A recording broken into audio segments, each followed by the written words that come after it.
हाय बच्चों, आज हम करने जा रहे हैं पहला चैप्टर शीत युद्ध का दौर।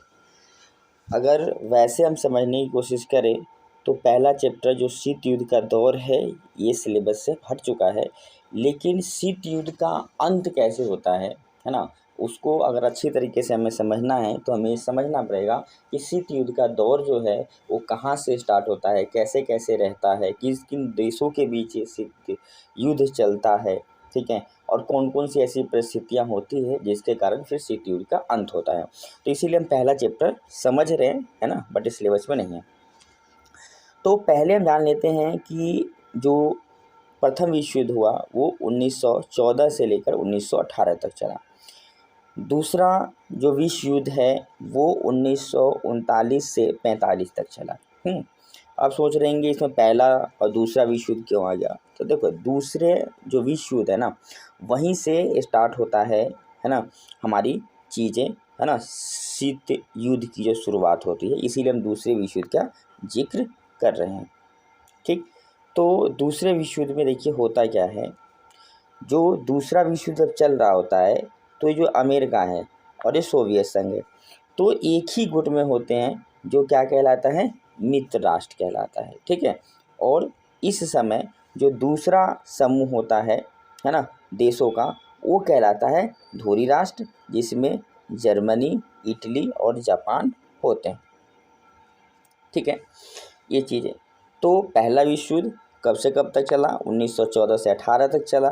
ठीक है, दूसरा विश्व युद्ध कब चला? तो 1939 से 45 तक चला, है ना।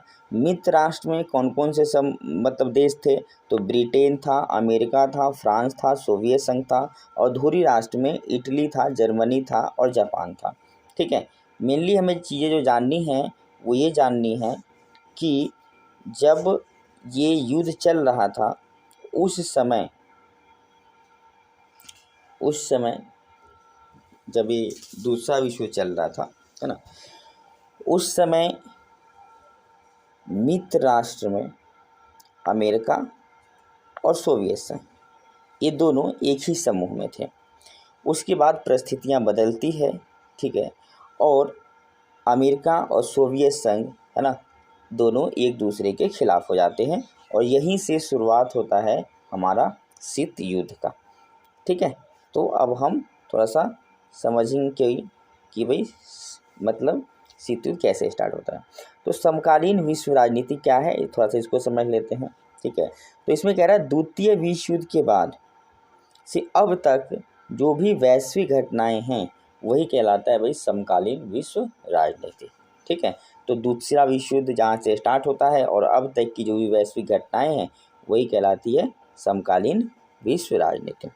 ठीक है, चलिए अब देखते हैं द्वितीय विश्व युद्ध कब से स्टार्ट होता है। तो ये 1915 नहीं, ये 45 है। ठीक है, तो 1945 से 91 तक अमेरिका और सोवियत संघ के बीच तनावपूर्ण स्थिति रही। इसी वैचारिक मतभेद को शीत युद्ध कहा जाता है। तो आपसे अगर कोई भी पूछता है कि शीत युद्ध क्या है, ठीक है, तो शीत युद्ध और कुछ नहीं है ना, अमेरिका और सोवियत संघ के बीच में जो 1945 से लेकर 1991 तक वैचारिक मतभेद चला, उसी मतभेद को हम क्या कहते हैं, शीत युद्ध कहते हैं। शीत युद्ध कोई युद्ध नहीं हुआ, एक वैचारिक मतभेद है ना, अपने आइडियोलॉजी की लड़ाई है। जैसे कि आप जानते होंगे कि अमेरिका पूंजीवादी देश था और जो सोवियत संघ है वो समाजवादी या साम्यवादी भी आप कह सकते हैं, वो देश था। ठीक है, तो ये दोनों अपनी अपनी आइडियोलॉजी को अच्छा मानते थे, अपने अपने आइडियोलॉजी को पूरे विश्व के देशों में फैलाना चाह रहे थे। ठीक है, तो विचारधाराओं की लड़ाई थी मेनली शीत युद्ध, है ना, शीत युद्ध कोई युद्ध नहीं था। चलिए नेक्स्ट में चलते हैं। किसी भी शक्ति गुट में बिना शामिल हुए अपनी नीतियों का अनुसरण करना गुट निरपेक्ष कहलाता था। देखिए शीत युद्ध के दौर में हुआ क्या कि कुछ जो देश थे, यहाँ देखिए, वो यूएसए के ग्रुप में शामिल हो गए और कुछ जो देश थे वो यूएसएसआर के समूह में शामिल हो गए। तो जिन देशों को यूएसए अच्छा लगता था वो यूएसए के ग्रुप में शामिल हो गए, और जिन देशों को ये लगता था कि भाई यूएसएसआर सही है तो यूएसएसआर के ग्रुप में शामिल हो गए। लेकिन क्या है, जो अभी नए नए देश स्वतंत्र हो रहे थे, ठीक है, वो चाह रहे थे कि वो अपने विदेश नीति को, वो क्या चाह रहे थे कि अपने विदेश नीति को वो स्वतंत्र रखे, है ना, किसी के सैनिकों का खर्चा ना उठाना पड़े, किसी देश की जासूसी ना करना पड़े, ठीक है, तो ये सारी चीज़ें ना करना पड़े। तो कुछ जो देश है ना, वो ये चाहते थे कि हम ना ही तो अमेरिका वाले ग्रुप में रहें और ना ही यूएसएसआर वाले ग्रुप में रहें। तो यहीं से एक नई चीज़ों की शुरुआत होती है, ठीक है ना, और जिसको हम कहेंगे कि गुट निरपेक्षता की शुरुआत होती है, समझे।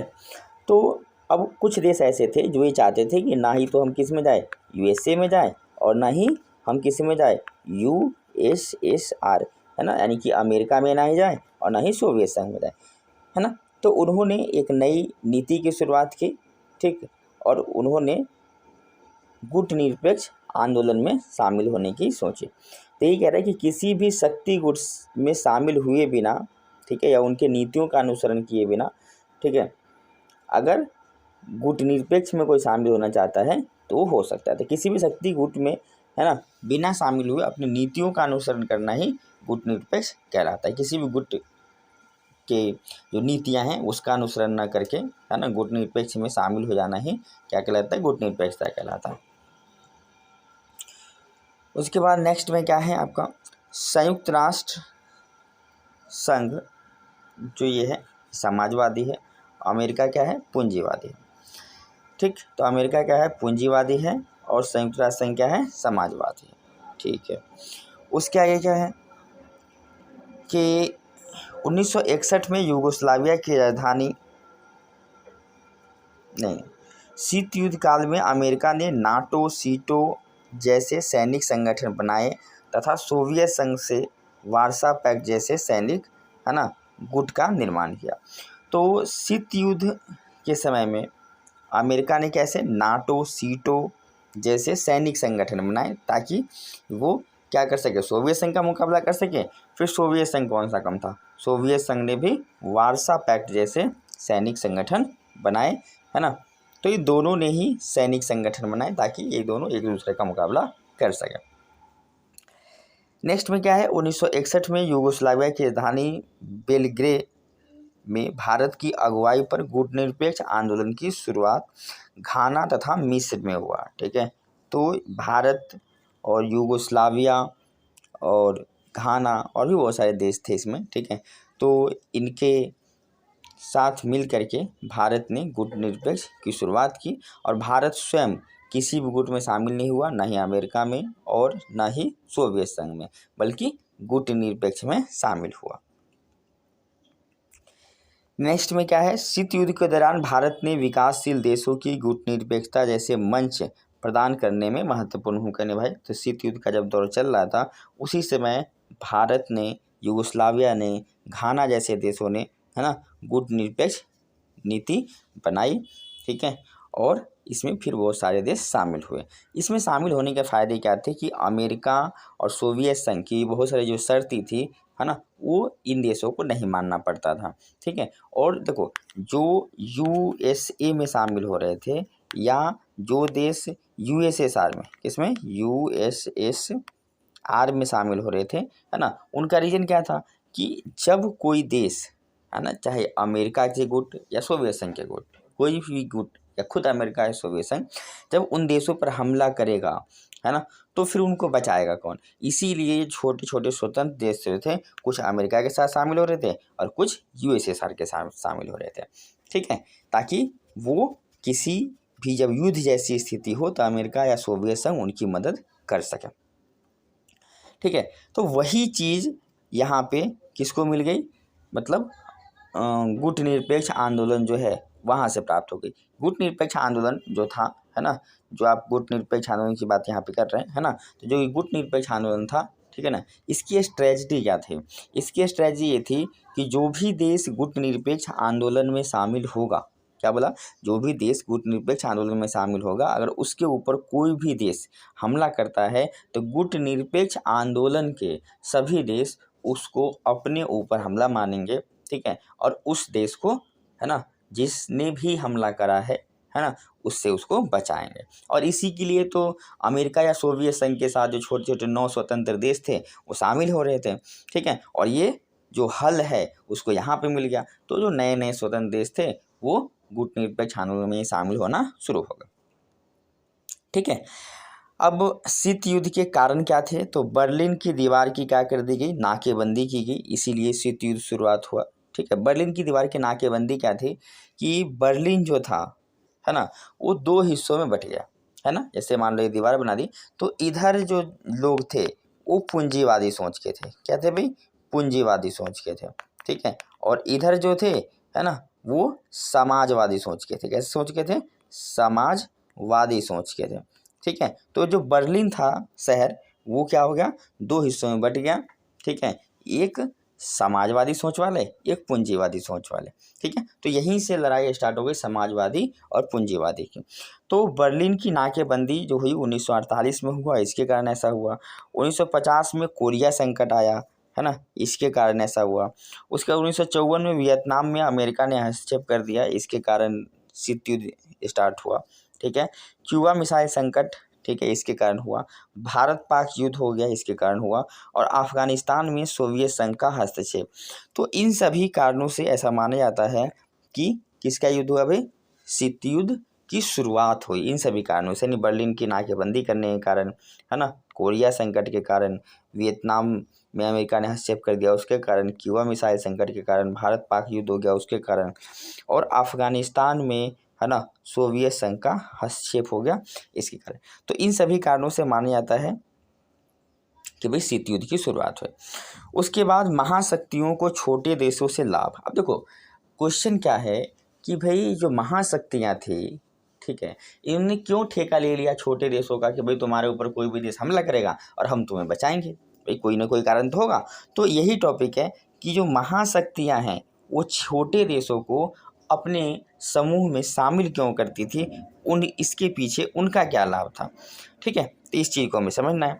तो कह रहा है छोटे देशों से प्राकृतिक संसाधन प्राप्त हो जाते थे। क्या करते थे, जो बड़े देश थे अमेरिका और सोवियत संघ, वो छोटे छोटे देशों से प्राकृतिक संसाधनों को प्राप्त करते थे। उसके बाद सैन्य ठिकाने स्थापित करते थे, छोटे छोटे देश हैं, है ना, इन देशों में अपने सैनिक को रहने के लिए, है ना, जगह मुहैया करवा देते थे। फिर उसके बाद क्या होता था कि आर्थिक सहायता भी प्राप्त कर लेते थे, है ना, यानी पैसे वगैरह भी इन छोटे देशों से लिए जाते थे, ठीक है। तो ये सारी चीज़ें करते थे महाशक्तियाँ, ठीक है, छोटे देशों से इस तरीके से लाभ प्राप्त करते थे, ठीक है।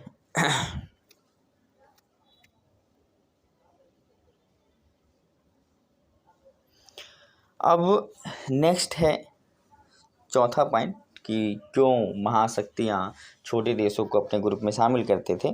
तो भू क्षेत्र प्राप्त करना जहाँ महाशक्तियाँ हथियार रख सके। अब देखो महाशक्तियों को हथियार रखने की भी जगह चाहिए, क्योंकि इन देशों के जो युद्ध है वो किसी भी देश से हो सकते थे। तो ये अपने हथियारों को क्या करते थे भाई, अलग अलग जगहों पर रखते थे। क्या करते थे, अपने हथियारों को अलग अलग जगहों पर रखते थे। तो भू क्षेत्र प्राप्त करना जहाँ से ये अपने हथियारों को क्या कर सकते थे, प्राप्त कर सकते थे।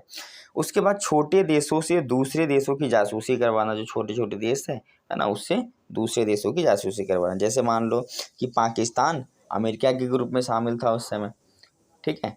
तो भाई जो हिंदुस्तान है, भारत जो है वो पाकिस्तान के पास है, तो पाकिस्तान आसानी से हमारी जासूसी करवा सकता है, जासूसी कर सकता है और वो खबर अमेरिका को पहुंचा सकता है। तो ये सारे रीजंस थे, ठीक है, जिसके कारण जो महाशक्तियाँ थी वो छोटे देशों को मतलब अपने समूह में शामिल किया था, ऐसे नहीं। नेक्स्ट में क्या है, भारत और शीत युद्ध, ठीक है। अब शीत युद्ध के समय भारत की जो स्थिति थी वो कैसी थी, ये हमें समझना है। तो भारत ने 9 स्वतंत्र देशों के लिए गुटनिरपेक्ष आंदोलन की अगुवाई की तथा यूएसए और यूएसएसआर से अच्छे संबंध बनाने की कोशिश की। देखिए भारत का उस समय पक्ष क्या था कि भारत न ही तो अमेरिका वाले गुट में शामिल हुआ और न ही सोवियत संघ वाले गुट में शामिल हुआ, किसी भी गुट में शामिल नहीं हुआ। बट भारत की रणनीति क्या थी कि हम अपने विदेश नीति को स्वतंत्र बना के रखे, है ना। देखो अगर अमेरिका के ग्रुप में शामिल होता भारत तो अमेरिका और अमेरिका के समूह में जितने भी देश शामिल थे, है ना, उससे तो हमारे अच्छे संबंध हो जाते। अमेरिका, ठीक है, और ये है यूएसएसआर। तो मान लो अमेरिका के ग्रुप में हम शामिल हो गए, तो अमेरिका से और इस समूह में जितने भी देश छोटे छोटे शामिल हैं उन देशों से हमारे संबंध अच्छे हो जाते हैं।